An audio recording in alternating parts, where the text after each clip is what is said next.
2년 전이죠. 2016년 노벨상 위원회는 은둔의 음유 시인으로 알려지고 있었던 밥 딜런에게 노벨 문학상 수상자로 발표를 했습니다. 보통 노벨 문학상은 문인들에게 주어지는 상이죠. 자기만의 세계를 문학 속에서 구축한 그런 평가를 받는 소설가 또는 시인들에게 주어지는 상이었습니다. 그런데 대중 가요의 가수에게 이런 노벨 문학상 수상이 발표되자 아주 많은 논란이 일어나기도 했었습니다. 밥 딜런은 기인으로 알려져 있었죠. 아주 엉뚱한 음악인으로 알려져 있었습니다. 1억 장이 넘는 많은 음반을 판매해서 아주 거대한 부를 소유하게 되었지만 사실 돈 같은 것은 관심조차 없는 그런 삶을 살았습니다. 그래미상을 무려 7차례 수상하기도 했고, 또 기자들이 주로 받는 퓰리처상도 받았고, 아카데미상도 받았고, 많은 상들을 받았지만 시상식장에는 한 번도 나간 적이 없습니다. TV 방송 토크쇼에도 단 한 번도 나간 적이 없었습니다. 그래서 노벨상도 많은 스포트라이트가 집중되었지만 결국 얼굴조차 비치지 않았고, 스웨덴 주재의 미국 대사가 수상 소감을 대독하기도 했다고 합니다.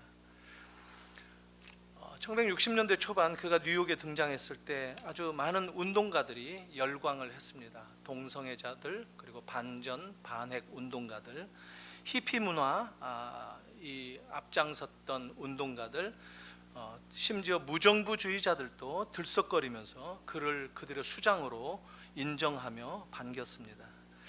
하지만 딜런은 바로 그 이후에 자리를 박차고 세상과 동떨어진 채 은둔의 생활에 들어갑니다. 그는 반동 문화의 조류에도 일절 가담하지 않고 살았습니다. 사실 우리에게 한 가지 알려지지 않은 사실이 있는데, 우리하고는 조금 다를지는 몰라도 그래도 우리와 같은 크리스천이었다는 사실입니다. 그의 노래는 하나님이라는 말을 직접 사용하지는 않으면서도 신앙적인 내용이 아주 많이 나옵니다. 가사들을 이렇게 보면, 폭풍우 몰아칠 때 당신은 내 쉼터가 되시네, 죽음은 끝이 아니네, 당신을 끝까지 믿으리, 그분이 다시 돌아올 때, 이렇게 많은 신앙적인 표현으로 가사를 쓰기도 했습니다. 그 아들이 태어났을 때 창세기에서 하나님께서 야곱을 축복하시는 그 문장을 가사로 만들어서 자장가를 만들어 부르기도 했다고 합니다. 아들아, 하나님의 복이 항상 네 곁에 머물기를, 너는 영원히 그 가운데 젊기를 바란다 하는 그런 내용이었습니다. 제목은 영원히 젊으라 하는 제목이었습니다. 또 이런 노래도 있습니다. 1979년에 발표한 노래인데, 그대는 누군가를 섬겨야만 한다. 주님을 섬기든 악마를 섬기든 그대는 누군가를 반드시 섬겨야만 한다. 사실 알려지지 않았지만 1979년에 나왔던 이 노래가 소위 우리들이 요즘 부르는 복음성가라고 하는 CCM의 효시라고 합니다. CCM의 기원이 바로 이 노래에 있다라고 얘기들을 합니다. 여기서 딜런은 어떤 사회적인 위치라든가 상황에 있든지 간에 주를 받아들이고 주만을 섬겨야 한다 하는 것을 강조합니다. 누구든지 우리 인간은 종교적으로 중립적으로 살 수 없다라고 강조했습니다. 하나님을 섬기든지 우상을 섬기든지 그 둘 중에 하나를 섬기는 존재가 우리 인간이다라는 것이죠.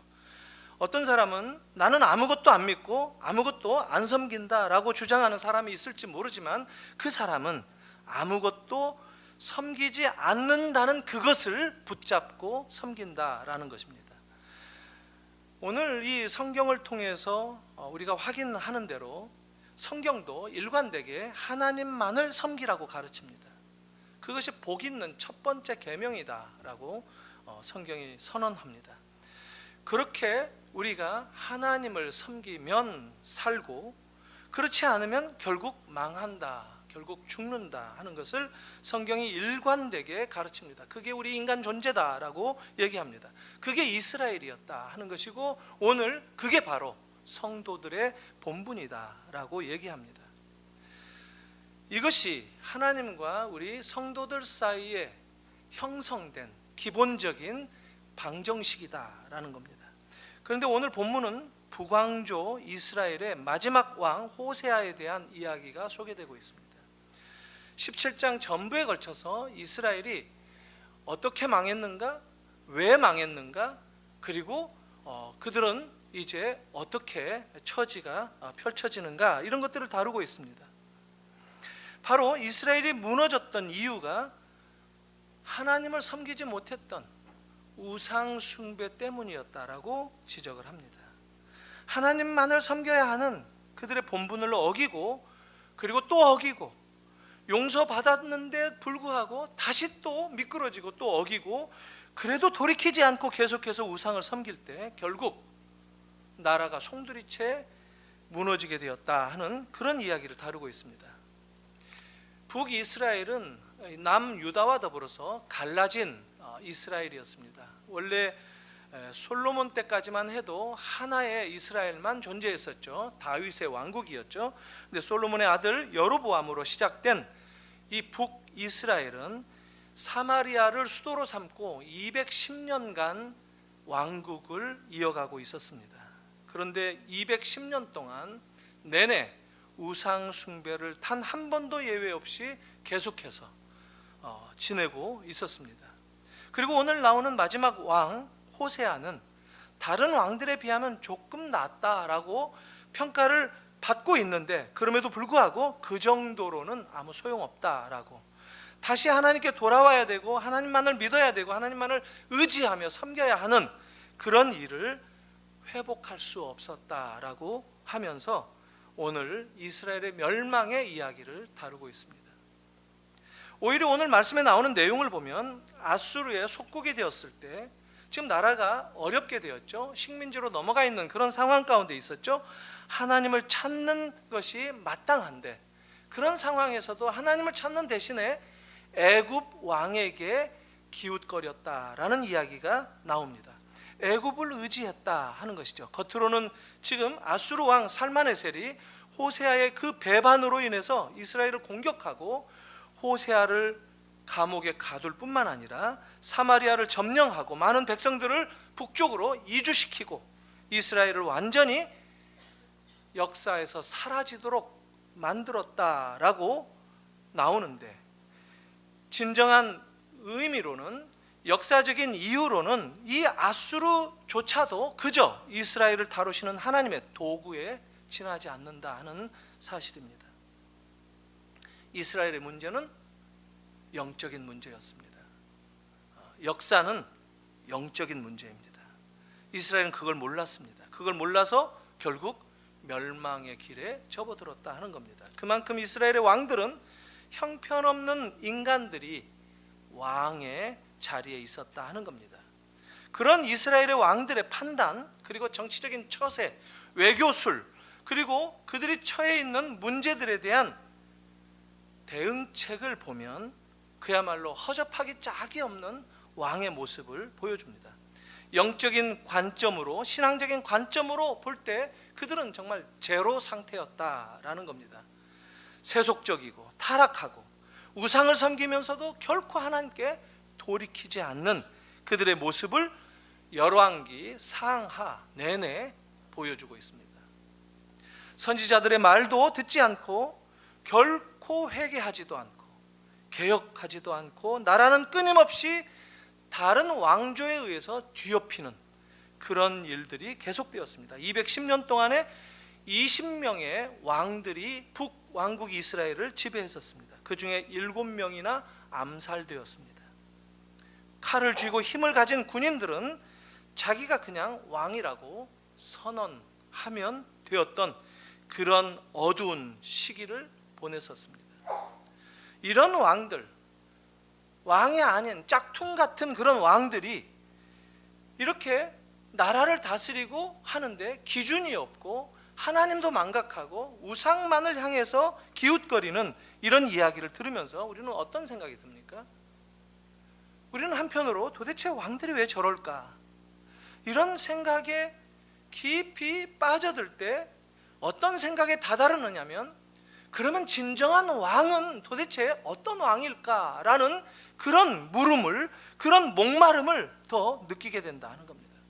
도대체 참된 왕은 언제 오실까 하는, 참된 왕에 대한 갈망하는 그런 마음을 더 갖도록 부추겨 준다는 것이죠. 사실 19절 20절을 보면 유다의 상황도 매나 마찬가지였다 싶습니다. 비슷했습니다. 지금은 북왕국 이스라엘이 먼저 심판을 받지만 열왕기 상하를 계속해서 보여주는 그 이야기는 북의 왕들이 이런 일을 했었다. 그리고 또 그 동시대에 유다의 왕들은 또 이랬다. 계속 이렇게 번갈아 가면서 얘기하는데 거의 비슷비슷합니다. 물론 유다의 왕들은 좀 더 조금은 비교해서 나았을 수 있습니다. 그것은 왕조가 바뀌지 않습니다. 다윗 왕권을 영원히 지켜주겠다 하는 하나님의 언약의 신실하심 때문에 유다의 왕들은 그래도 다윗 왕권이 지속되고 있었던 것이죠. 하나님의 언약에 의해서 근근히 버티는 중이었지 매나 큰 차이가 없다 하는 겁니다. 이스라엘도 하나님은 언제나 그들이 어려울 때면 그들을 도와주셨습니다. 그들이 하나님께 엎드리기만 하면, 하나님께 도움을 청하기만 하면 언제나 하나님께서 도움을 베풀어 주셨습니다. 사실 어려울 때 하나님을 찾는 것 너무 마땅하지 않습니까? 오늘 우리 성도들도 마찬가지죠. 그런데 지금 이 아수르가 위협하고 있고 침공하는 상황 가운데에서 식민지가 되어 있는데, 이런 상황에서 하나님을 찾기보다 애굽을 향해서 기웃거린다라는 거예요. 사실 그런 외교적인 술책에 대해서 하나님이 가장 싫어하시는 겁니다. 왜냐하면 어떤 왕들도 애굽에 기웃거리는 왕들은 하나님이 용서하지 않으셨습니다. 왜냐하면 그들이 애굽에서 종되었을 때 끄집어내어 주셨던 그 구원의 경험 때문에 하나님은 애굽을 기웃거리지 마라 하셨던 것이죠. 그런데 이 마지막 왕 호세아조차도 하나님을 찾아서 엎드리기보다는 애굽을 의지하고 애굽에게 도움을 청하고 하나님 대신에 애굽 왕을 섬기겠다라고 하고 있습니다. 얼마나 가관입니까? 이스라엘은 마땅히 하나님께 돌아와야 했는데 하나님이 아닌 다른 왕들을 찾아 나선 것이에요. 그런 반면에 하나님은 끝없이 당신의 백성이 당신을 찾을까, 당신에게 도움을 청할까 기다려 주셨다 하는 겁니다. 그러나 이스라엘은 계속해서 어긋나갔고 결국 심판을 자초하고 말았다 하는 것이 오늘 말씀입니다. 이것이 이스라엘의 문제입니다. 매사에 마치 이스라엘이 이 왕정을 이루기 훨씬 전 사사기에서도 계속 보여주는 그 패턴이 이런 모습이었습니다.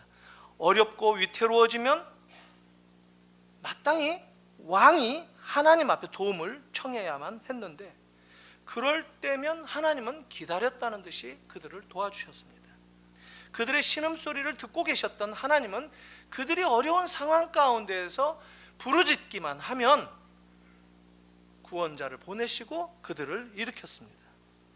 그런데 지금 이 이스라엘은 하나님을 찾을 만한 일말의 믿음조차도 없었다라는 겁니다.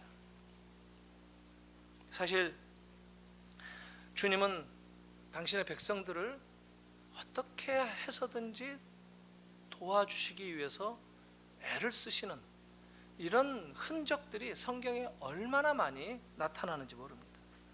오히려 도울 만한 근거가 없는 상황조차도 도울 근거를 찾아서 궁리해서 도와주기 위해서 애를 쓰셨다 하는 분이 바로 하나님이셨다라고 얘기합니다.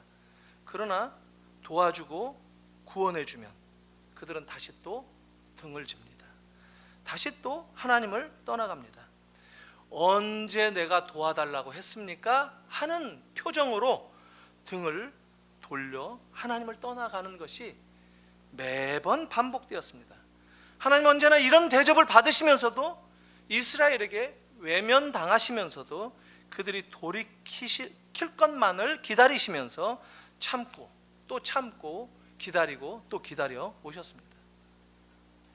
열왕기하 13장에 우리들이 지지난주에 봤던 본문인데, 여기 보면 하나님은 이스라엘의 왕이 엎드려서 도와달라고만 한다면 기다렸다는 듯이 도와주시는 그런 모습이 나타납니다. 22절 23절인데 여호아하스 왕의 시대에 벌어졌던 이야기인데요, 여호아하스 왕 때 아람 왕 하사엘이 항상 이스라엘을 학대하였으나 여호와께서 아브라함과 이삭과 야곱으로 더불어 세우신 언약을 인하여 이스라엘에게 은혜를 베풀어 긍휼히 여기셨다, 이런 말씀이 나옵니다. 사실 이 사건은 13장 1절부터 6절까지 이미 자세히 언급되어 있습니다. 똑같은 내용입니다. 한번 제가 읽어보겠습니다. 굉장히 중요한, 읽어볼 만한 본문인데요, 유다 왕 아하시야의 아들 요아스의 제23년에 예후의 아들 여호아하스가 사마리아에서 이스라엘 왕이 되어 17년간 다스리며 여호와 보시기에 악을 행하여 이스라엘에게 범죄하게 한 느밧의 아들 여로보암의 죄를 따라가고, 여로보암의 죄라는 것은 우상 숭배했다 하는 얘기입니다.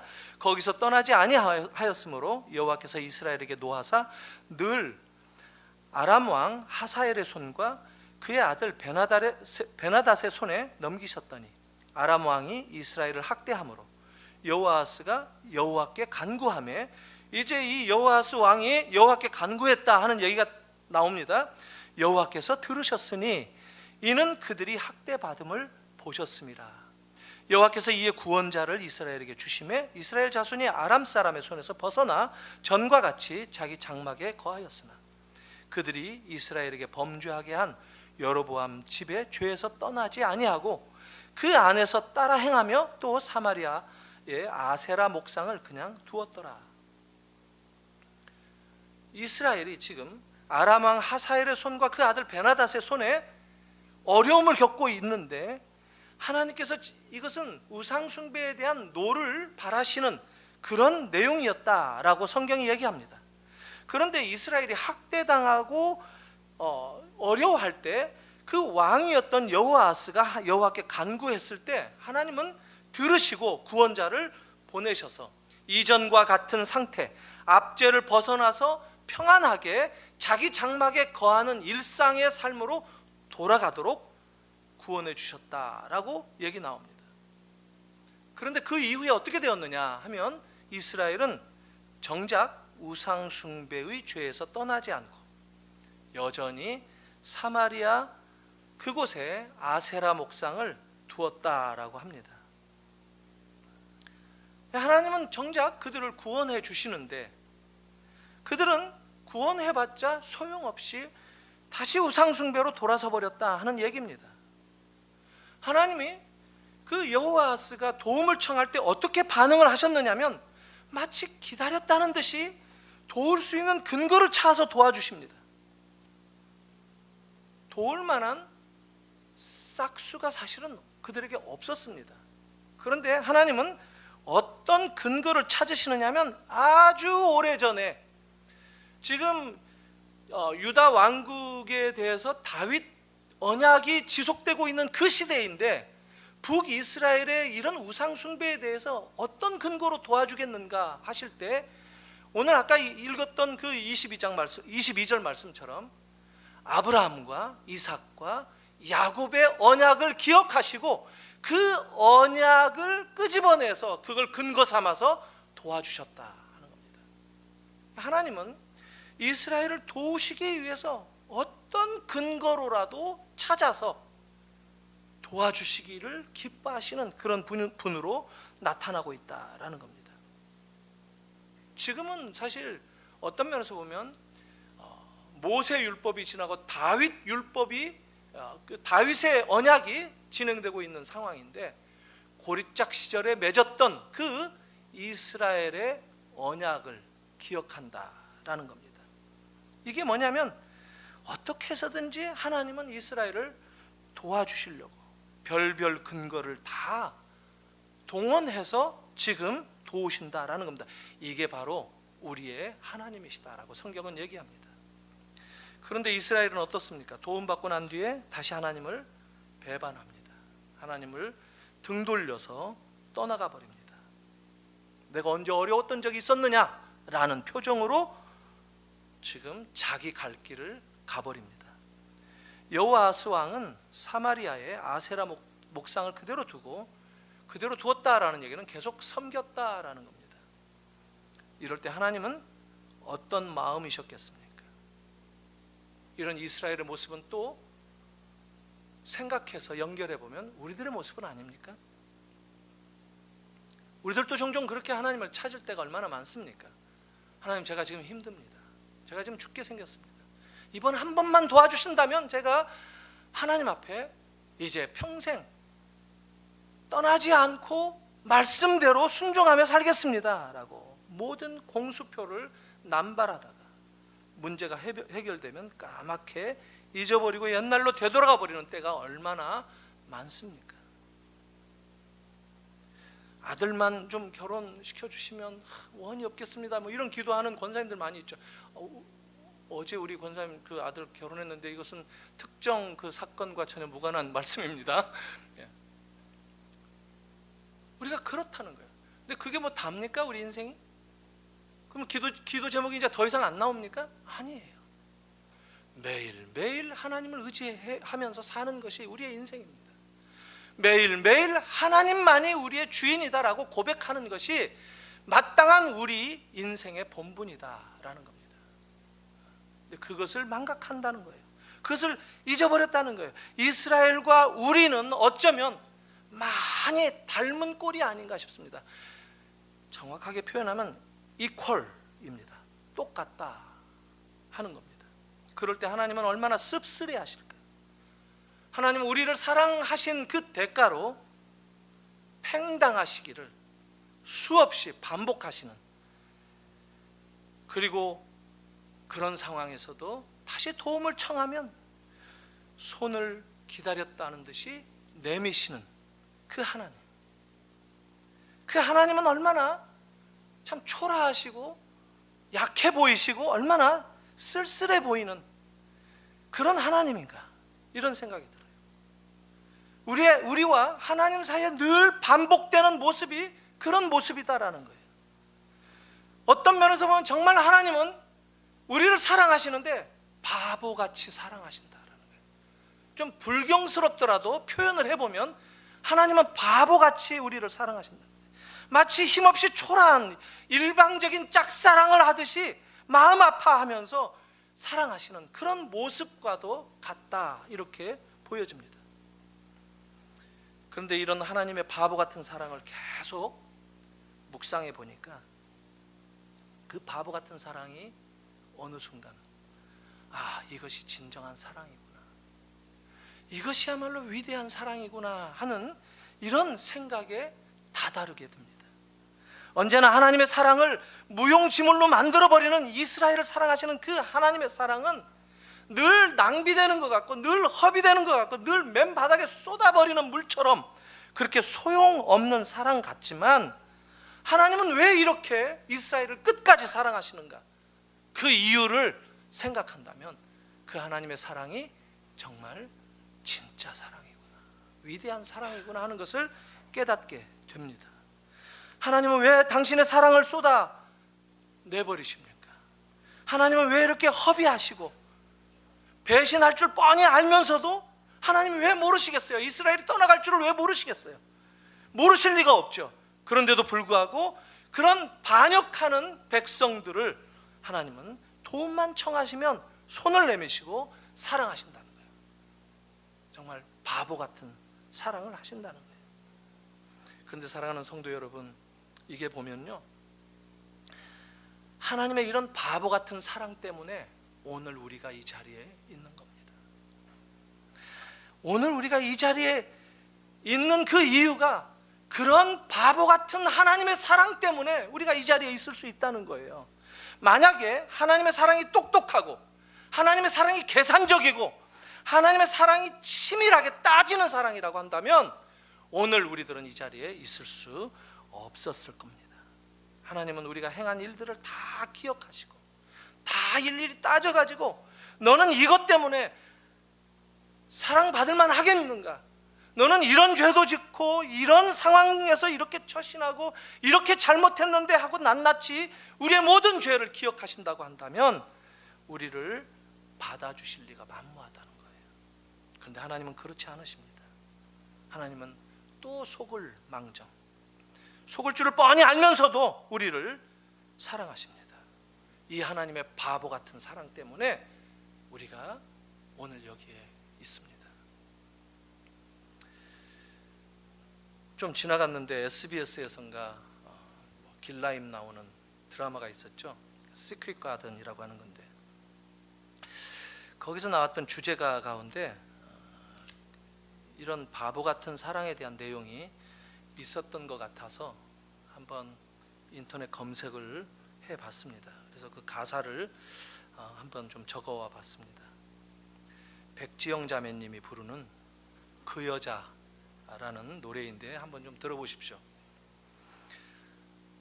한 여자가 그대를 사랑합니다. 그 여자는 열심히 사랑합니다. 매일 그림자처럼 그대를 따라다니며 그 여자는 웃으며 울고 있어요.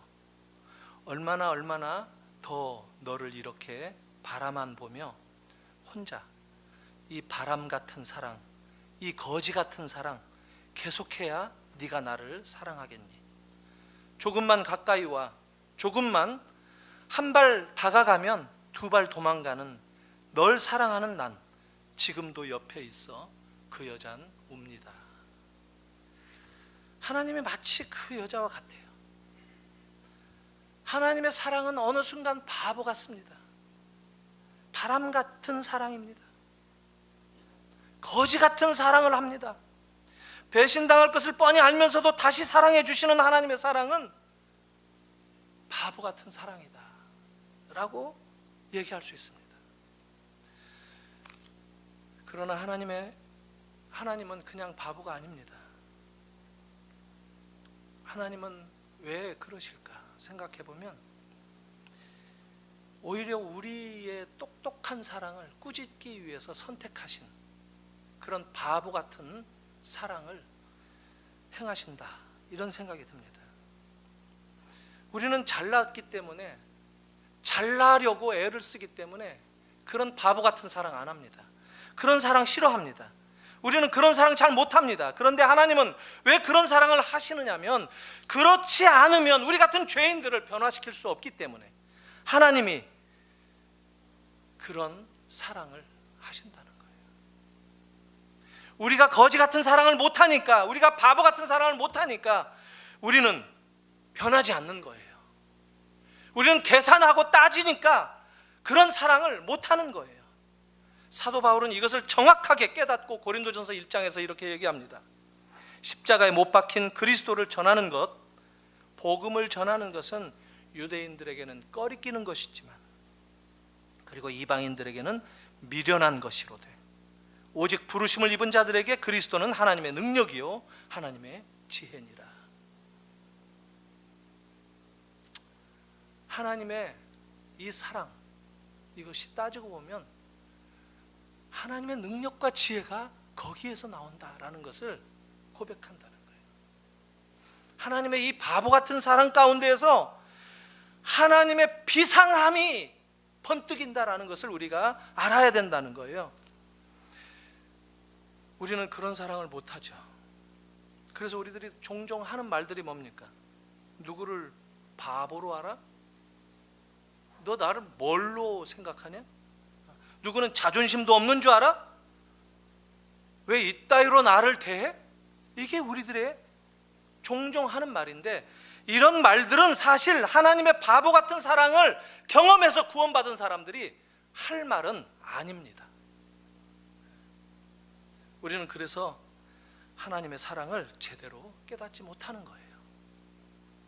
머리로만 생각하는 듯 하는데 와닿지 않는 거예요. 우리는 늘 비켜갑니다. 내 자존심, 내 자존감, 내 중심성, 이것이 너무도 중요해서 하나님을 알려고 하지도 않아요. 하나님의 사랑은 거지 같고 바보 같고 바람 같은 그런 사랑은 그냥 나에게 상관없는 것으로 치부하고 만다는 거예요. 하나님은 그런 우리를 무너뜨리기 위해서 그런 사랑으로 우리를 사랑하십니다. 그런 사랑을 들고 우리를 찾아오십니다. 우리에게 바보 같은 사랑을 하시는 거예요. 이 하나님의 사랑은 이스라엘이 멸망되었어도 여전합니다. 오늘날도 이 사랑으로 우리를 사랑하시는 거예요. 이 하나님의 바보 같은 사랑은 이스라엘만을 위하는 사랑이 아니에요. 오고 오는 모든 세대가 이 바보 같은 사랑을 경험하라고, 오늘 우리에게도 그런 사랑을 경험하라고 그런 사랑을 행하시는 겁니다. 이것은 십자가의 사랑을 통해서 온전히 나타나지 않았습니까? 그 앞에 저와 여러분들이 엎드려야 됩니다. 그리고 그 사랑을 받은 자들인지 확인하고, 그리고 그 사랑을 제가 붙잡겠습니다 라고 한다면 우리들의 삶은 변화되어야 됩니다. 오늘 이 하나님의 바보 같은 사랑을 다시 묵상하면서 여러분의 사랑으로 만들기를 예수님의 이름으로 축원합니다. 같이 한번 기도하겠습니다. 오늘 이 말씀 근거해서 하나님, 바보가 되기 싫어서 내가 잘난 줄 알고 내가 인정받는 그런 사랑을 찾아서 세상을 헤매지만, 그러나 하나님의 바보 같은 그 사랑을 경험시켜주신 그 주님의 은혜를 이 시간 다시 한번 깊이 고백합니다. 하나님, 이 하나님을 만날 수 있도록 인도해 주시옵소서. 하루하루 살아가면서 이 하나님을 고백하며 살아갈 수 있게 해 주십시오.